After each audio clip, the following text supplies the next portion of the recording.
નડિયાદ નગરપાલિકામાંથી મહાનગરપાલિકા બન્યા બાદ પ્રશાસન દ્વારા આજે અત્યાર સુધીનું સૌથી મોટું મેગા ડિમોલિશન હાથ ધરવામાં આવ્યું.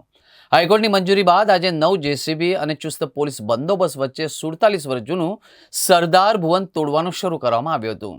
શહેરના વિકાસ અને જર્જરિત મિલકતોને હટાવવાના ભાગરૂપે મહાનગરપાલિકા તંત્ર દ્વારા વહેલી સવારથી જ કડક કાર્યવાહી શરૂ કરી દેવામાં આવી હતી.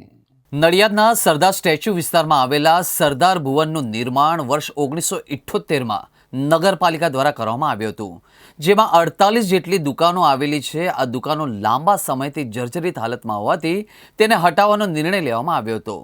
મહાનગરપાલિકા દ્વારા છેલ્લા ઘણા સમયથી આ દુકાનો ખાલી કરવા માટે વ્યાપારીઓને નોટિસ પણ ફટકારવામાં આવી રહી હતી.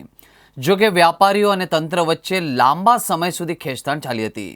અંતે આ મામલો હાઈકોર્ટ સુધી પહોંચ્યો, પરંતુ કાયદાકીય પ્રક્રિયા બાદ મનપાને ડિમોલિશન માટે લીલી ઝંડી મળી ગઈ હતી. ડિમોલિશનની અંતિમ પૂર્વ તૈયારી રૂપે ગઈકાલે જ મહાનગરપાલિકા દ્વારા તમામ દુકાનદારોને સામાન ખાલી કરી દેવા માટે કડક સૂચના પણ આપવામાં આવી હતી.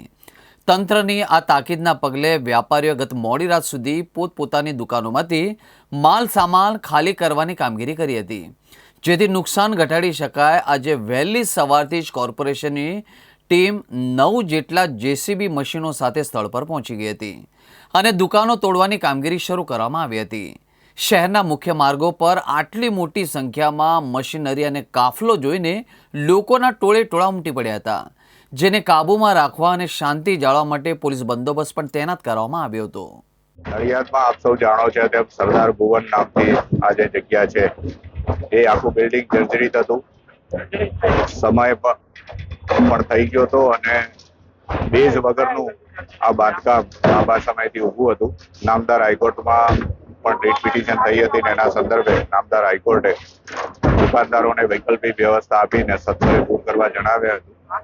અમે આ દુકાનદારોને વૈકલ્પિક વ્યવસ્થા પણ આપી દીધી છે અને આ જર્જરિત માળખું બજારમાં કોઈ પણ જાનહાની ન થાય અને નાગરિકોની સલામતી જળવાઈ રહે એ હેતુથી જલ્દીથી જલ્દી દૂર કરવું જરૂરી હતું.